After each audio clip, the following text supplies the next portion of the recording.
Bonjour tout le monde. Aujourd'hui on va faire l'assemblage de ce vélo électrique pliant Engwe. Engwe comment? C20? Il me semble que c'est C20, c'est ça. Dans un espace qui est devenu un petit peu plus confiné parce que voilà, j'ai plusieurs galères en même temps.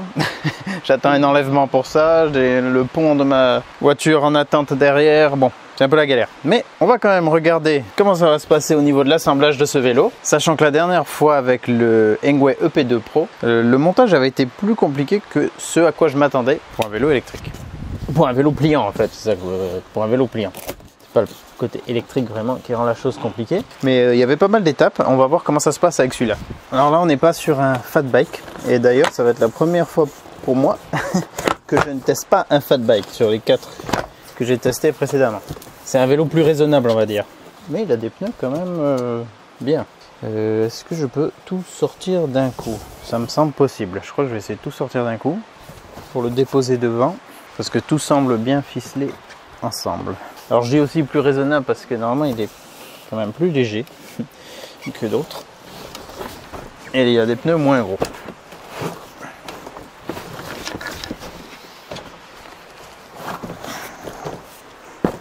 Est-ce qu'il est attaché d'une manière quelconque au carton? Des fois, enfin attaché. Des fois il y a quelque chose qui gêne. On va voir, je réessaye.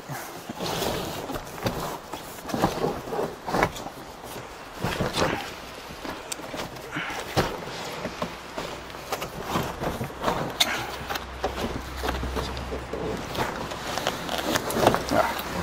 On peut sortir l'arrière en premier et après l'avant.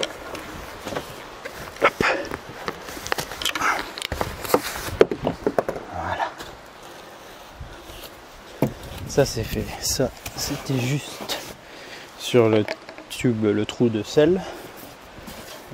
Là, ça va être le chargeur. Là, on a ce qu'on a là. Hop. Les accessoires, les pédales, la potence. Et au niveau du carton, je n'ai plus besoin d'autre chose. Est-ce que tu tiens? Ah, tu tiens debout. Hop, je te mets la béquille. Alors comme d'hab, je vais retirer tous les colliers et après comme ça on fera un peu le bilan de tout ce qu'on a. Ah, je sais pas pourquoi elle est si poussiéreuse. On dirait que ça a pris un peu l'humidité. Alors transport ou stockage, je ne sais pas. On va voir. On vient de casser. Ouais, il y a dû y avoir un peu d'humidité dans le carton parce que la vis qui protège la fourche qui évite qu'elle s'écrase, elle est rouillée. Je pense que voilà, il est peut-être en stock depuis un moment. Et voilà, tout déballé, à part juste la lampe avant. C'est pas beau ça. Ça c'est de la bonne récup ça. Faut pas jeter ça non. Voilà ce qu'on a. Donc la roue avant. J'ai pas testé encore de vélo à chenilles, ça peut être intéressant. La potence. Là-dedans il y avait garde-boue et de l'outillage. Dans un sachet il y avait les pédales, le mode d'emploi et un petit sachet de clés. La vis pour la roue avant. Les clés étaient attachées au guidon, la selle, rien de compliqué, la lumière elle est avec, on l'installera à la fin.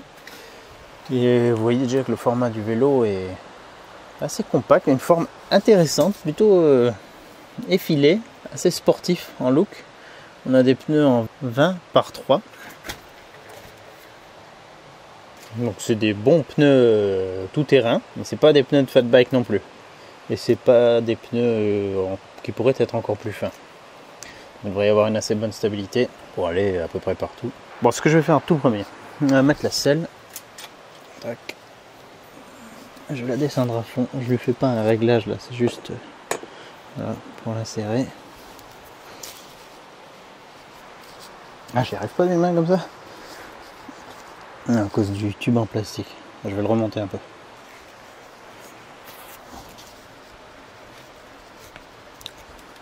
Ou sinon, je vais simplement lui mettre un petit peu de silicone dessus.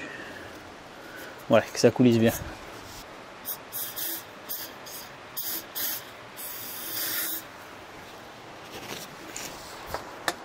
Est-ce que ça va aider?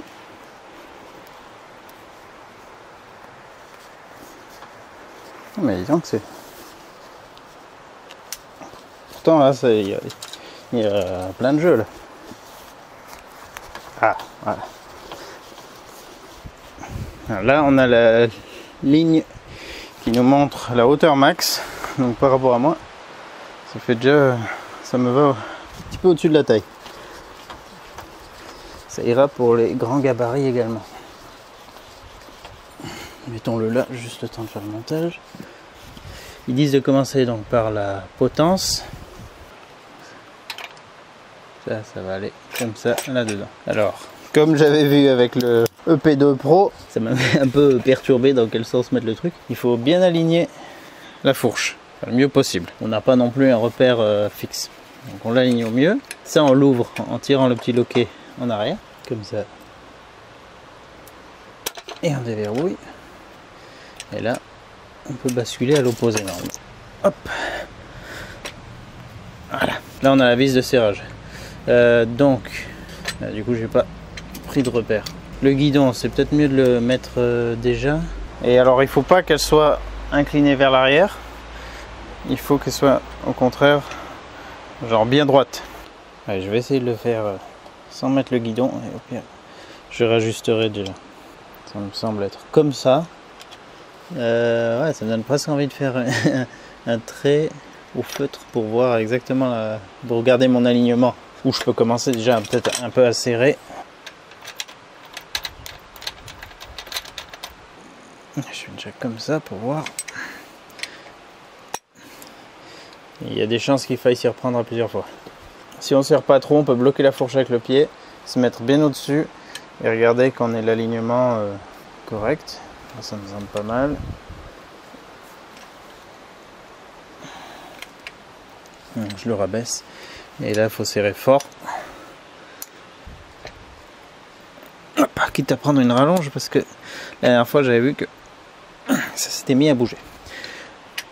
Pour l'instant, je la remets en place. Ça se reclique en position aussi. On va pouvoir mettre le guidon. Pour ça, on a deux vis à retirer au-dessus.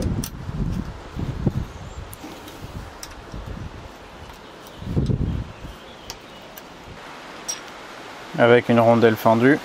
La pièce est parfaitement symétrique, donc voilà, c'est bon. Le guidon, alors on essaye de pas mettre les câbles en contrainte. Donc là, si ça force un peu, je crois que c'est plutôt comme ceci. Voilà. L'afficheur, on peut le bouger pour le montage. Par exemple, le mettre comme ça. On va déjà remettre les vis, commencer un petit peu le serrage et après on regardera le positionnement qui nous convient. Donc là, je ne l'ai pas dit encore, il s'agit d'une version homologuée pour la France. Donc moteur 250 watts et assistance seulement jusqu'à 25 km/h. Et normalement, la poignée d'accélérateur pas au-delà de 6. Comment est-ce que je sais si c'est bien centré? Je ne sais pas réellement. Et voilà, comme ça. Voilà, comme ça. Ça me paraît pas bien positionné, il faudrait que je le replace peut-être. Moi, je vais peut-être le réorienter un peu plus. Ça, c'est trop. Je préfère quand c'est un peu comme ça. Bon, vous trouvez votre position et vous verrouillez les deux vis fermement en serrant un peu l'une, un peu l'autre pour équilibrer le serrage. Voilà. Je peux remettre ça en place pour l'instant. Hop. Ça me semble pas mal. Et normalement, les poignées peuvent se pivoter assez facilement aussi pour que cette partie repose paume soit à votre convenance. Alors pour la roue avant, on va enlever ce truc. Il m'a pas l'air trop serré. À un côté oui.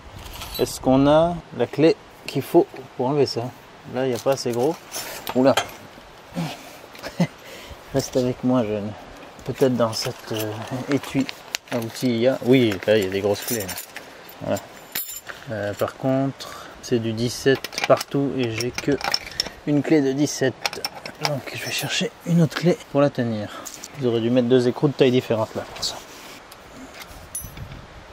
Là, il manquait pas grand chose.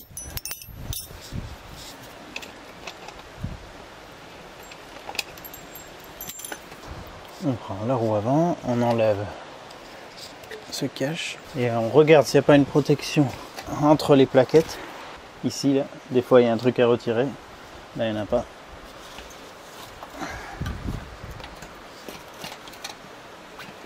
On passe le disque dans les plaquettes. Hop.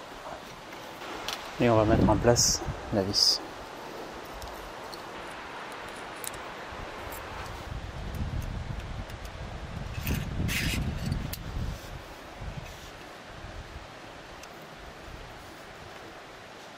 On peut déjà vérifier un coup que c'est bien en place, que ça tourne bien, sans coincer la lampe.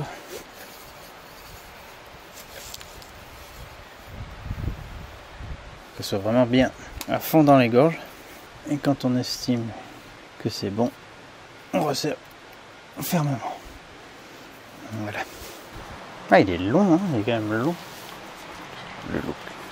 Alors, le garde-boue avant était dans ce sachet avec une notice de montage. Celui arrière est déjà monté. Et sur la lampe, il y a déjà des vis. Donc, les vis qu'il y avait avec le garde-boue avant, on ne va pas en avoir besoin. Il se met dans ce sens-là.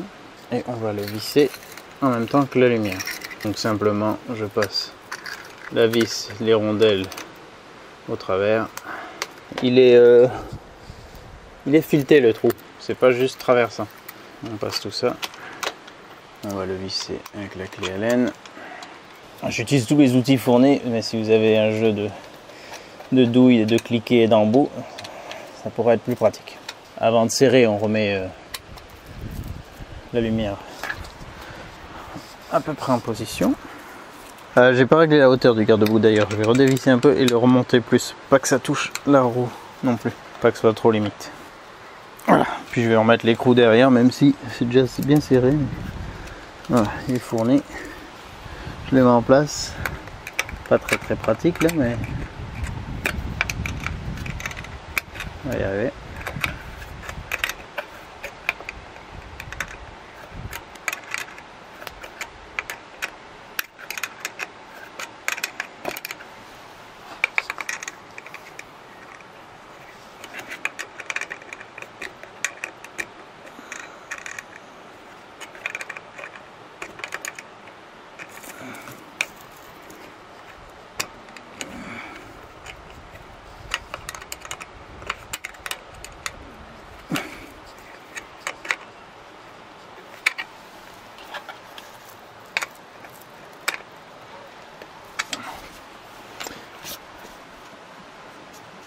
Bon, il y a pas mal de souplesse lui. On verra pendant le test comment il bouge. Ça, on peut le déballer. Voilà. Maintenant, on va mettre les pédales. Comme d'hab, il y en a une à droite et une à gauche. Et là, je le dis d'emblée parce que avec le EP2 Pro, j'avais pas vu, mais ce sont des pédales pliantes, enfin rétractables comme ça. Puisqu'on est sur un vélo pliant. Parfois, à quelques centimètres près, on peut être embêté dans un coffre. Donc là, on appuie là-dessus. Et ça nous permet de l'orienter. C'est écrit où? Droite-gauche, droite-gauche, droite-gauche. Ah, ici, là. C'est écrit au bout. L et R pour left, gauche et R, right. Donc moi, c'est celle-là. C'est la clé de 15. Voilà. Et pareil de l'autre côté, vissage inversé. Et voilà, c'est complété. Alors ça, on a pas mal de marge, mais il la faut. On n'est pas sur un vélo qui cherche à être hyper optimisé en termes esthétiques et tout. Ouais, je crois que ça, on peut pas trop faire autrement que de l'avoir qui pendouille. Vu qu'on a plein de colliers, on peut peut-être en rajouter un quelque part pour maintenir ça, mais c'est pas bien grave. Donc c'est le C20 Pro, je crois qu'il y a le C20 et le C20 Pro. Il a les garde-boue avant, il a l'éclairage avant, il a l'écran de contrôle, il a le porte-bagages, mais il n'a pas d'éclairage arrière.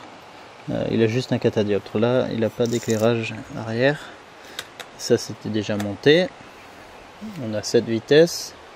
Là, on a le plateau qui protège bien la chaîne et du coup qui nous protège bien nous, le pantalon et tout. La batterie, elle est dans cette partie du cadre et je vais vous montrer maintenant comment le plier.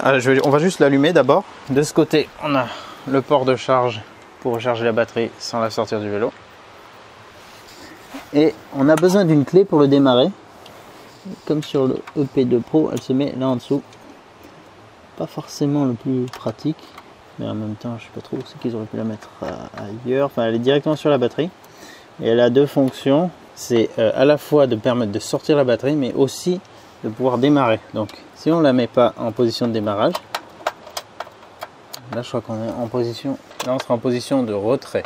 Là on est la clé ne peut pas tomber, mais si le vélo ne peut pas démarrer, donc c'est pour enlever la clé. Et là on est en position de pédalage en mode contact. Quand on fait ça, on peut ensuite appuyer ici et ça nous allume l'afficheur avec donc là pour les niveaux d'assistance jusqu'à 5 de base. Avec I on navigue, vitesse maxi, vitesse moyenne, kilomètres parcourus sur ce trajet et totalisateur. La sonnette extrêmement puissante. On voit qu'on n'est pas chargé à fond, il y a 3 barres. Frein à disque mécanique, pas hydraulique, mais double frein à disque. Ici, on peut régler la hauteur du guidon. Donc, il va aussi pour les personnes de grande taille. Hop, et là, on a des mesures. On va pas aller au-delà de cette marque blanche, de ce repère pointillé.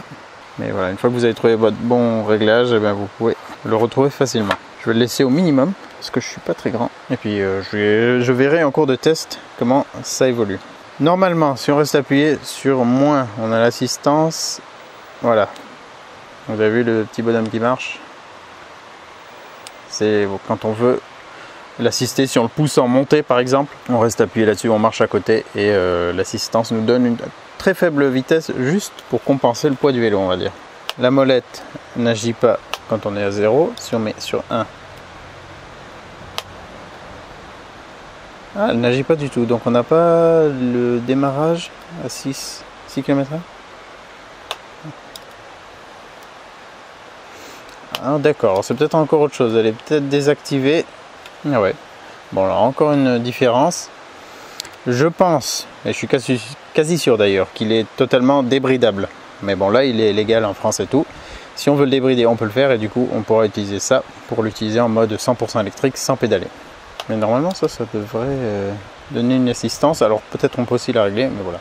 Moi je vous montre les trucs en direct, donc si ça ne le fait pas là maintenant, c'est qu'il faudra intervenir. Sauf si c'est juste un petit bug sur celui-ci. Alors je vais le mettre un peu à l'écart. On va le regarder avec voilà, un petit peu de recul. Mais l'assemblage était vraiment pas compliqué. Alors je vous avoue que c'est pas non plus mon style de vélo en particulier. Mais je me suis dit que ça pouvait être pas mal pour ma femme, qui n'est pas une grande fan de vélo. Et ça serait plus adapté que ce que moi j'aime, c'est-à-dire du coup les VTT fat bike. Parce que j'ai bien kiffé les tests en fat bike et c'est tout de suite beaucoup plus lourd, alors que là on est quand même sur quelque chose de plus compact, plus léger, des roues plus minces, c'est peut-être un peu moins intimidant, plus facile à manœuvrer à l'arrêt et le look est sympa. Pour moins de 1000 €, on a quelque chose qui me semble pas mal. Alors voilà, c'est pas du, c'est presque un peu brut. Ouais, c'est pas mal brut, hein. C'est pas non plus définition. On voit qu'il y a pas mal de en fait cette forme, je sais pas comment ils la font. Mais la manière dont elle est fabriquée fait qu'on a des trucs un peu inesthétiques là, genre cette pliure là, il y a des marques, des grosses soudures bien visibles. Donc faut pas regarder de trop près, mais avec un peu de recul, je trouve le look vraiment sympa. Ça fait assez dynamique, assez futuriste. Mais c'est un peu grossier. La peinture on dirait limite du crépi. On voit qu'il y a des petits trous dessus et tout, enfin des petites irrégularités. La selle, alors elle est bien. Je l'ai trouvé, ça a l'air d'être exactement la même que sur le P2 Pro. Là c'est déformé parce que la manière dont ils l'ont mis dans le carton, elle appuie là-dessus. Donc ça va déformer, je pense que ça va reprendre sa forme. Elle a l'entre ventilé. Elle est moelleuse et en plus elle a les petits amortisseurs qui ne sont pas factices. Donc ça c'est bien, j'ai remarqué que c'était confortable sur les chemins irréguliers, voire très irréguliers. Vu qu'on n'a pas de suspension arrière, c'est pas mal. Aussi, j'ai vu juste en le manipulant que la selle là en dessous, on peut facilement mettre sa main, donc très bien pour le déplacer. Certaines selles, ça le fait pas, ça vient pas naturellement. Où il y a genre la lumière ici, et du coup on a tendance à attraper la lumière. Là c'est pas bon. Petit porte-bagages ultra sommaire, bon on peut l'enlever facilement si on le voulait pas, pour garder un look encore plus, je sais pas quel look exactement. Ça fait aussi un petit look BMX, mais bizarre, puisqu'on a justement cette partie qui descend ici avec le tube de selle et le plateau et les pédales, le pédalier qui est monté là-dessus. On n'a aucune autre connexion, on n'a pas de barre ici qui revient là, donc c'est cette forme qui est particulière. Bien sûr on va le plier pour voir un peu la gueule que ça a. Pour vous donner une idée quand même, je fais 1m71, donc à côté de moi ça donne ça. Il n'a pas une poignée comme sur le P2 Pro pour le prendre, donc naturellement, où c'est que j'irai le soulever? Là c'est trop déséquilibré, plutôt là. Ouais, là. Et il est clairement moins lourd que le P2. L'enjambage est quand même assez élevé, comme un vélo classique je dirais. Le guidon, c'est sûr que je vais pas le monter plus pour moi. Et la selle, je la monterai peut-être un peu quand je vais faire mes tests, parce que je vais bien sûr aller sur route dans des endroits et sur des chemins. Alors avant de faire ça, il faut bien regarder en essayant de bloquer la roue avant si le guidon ne tourne pas tout seul. Ça veut dire qu'on n'a pas assez serré la potence. Dans ce cas on replie et on la resserre. Je verrai peut-être aussi à repositionner les commandes. Et alors pour le pliage, on a cette manette comme sur le P2 Pro qui vient en arrière. Là on va pouvoir le basculer comme ceci. Ça coupe l'afficheur forcément parce qu'il n'y a plus de contact.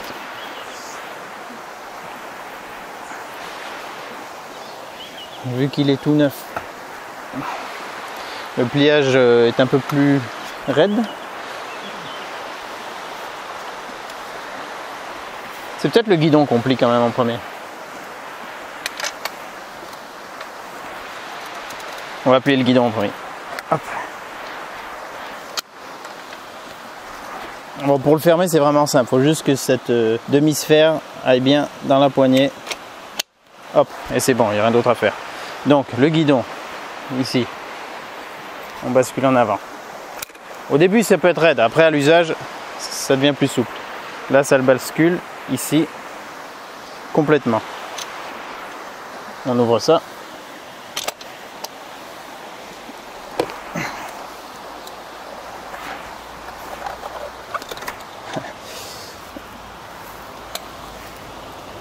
On le ramène.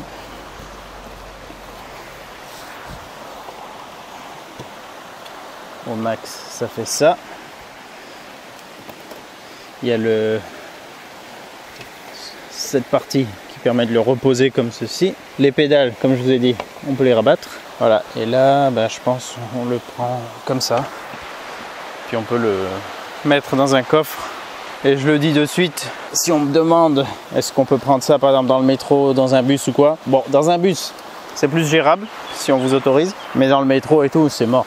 Ah, c'est beaucoup trop lourd. On peut pas se trimballer ça dans le métro. En plus, il n'y a pas genre une poignée spécifique. Le P2 Pro en a une, mais malgré tout, lui, il est beaucoup trop lourd. Celui-là, il est moins lourd, mais c'est pas fait pour ça. Donc, on arrive à le déplacer comme ceci. Mais c'est pas non plus le petit vélo pliant super transportable. Après, il y a encore plus petit en taille de roue. Donc là, on est quand même sur quelque chose de bien polyvalent avec... Je pense, je vais confirmer tout ça dans le test. Mais il me semble polyvalent. En plus, avec sa suspension avant. Un peu du mal à revenir en place. Comme si la peinture était trop épaisse, trop neuve. D'ailleurs, ça l'use un peu là en faisant ça. Quoi, il y a un truc qui gêne ou quoi? Normalement non. Je sais pas pourquoi il est dur là à refermer. Faut pas que ce soit si dur quand même. Attendez, là il y a un truc qui me dépasse. Pourquoi c'est devenu dur d'un coup? Il n'y a rien qui gêne. Ah, il veut pas se plaquer comme il faut lui. Comment ça se fait? C'est pas possible que je puisse l'ouvrir et pas le fermer. Ça force beaucoup trop là. Je vais essayer d'élucider ça parce que là ça le fait pas. Ah, c'est la batterie qui s'était un peu décalée. Ok. Il faut... Voilà, elle a un petit peu de jeu. Voilà, normalement ça doit être bon là. Ouais, c'est ça. Ok. Donc la batterie, elle peut genre tout petit peu sortir de son logement. Ça peut vous faire galérer.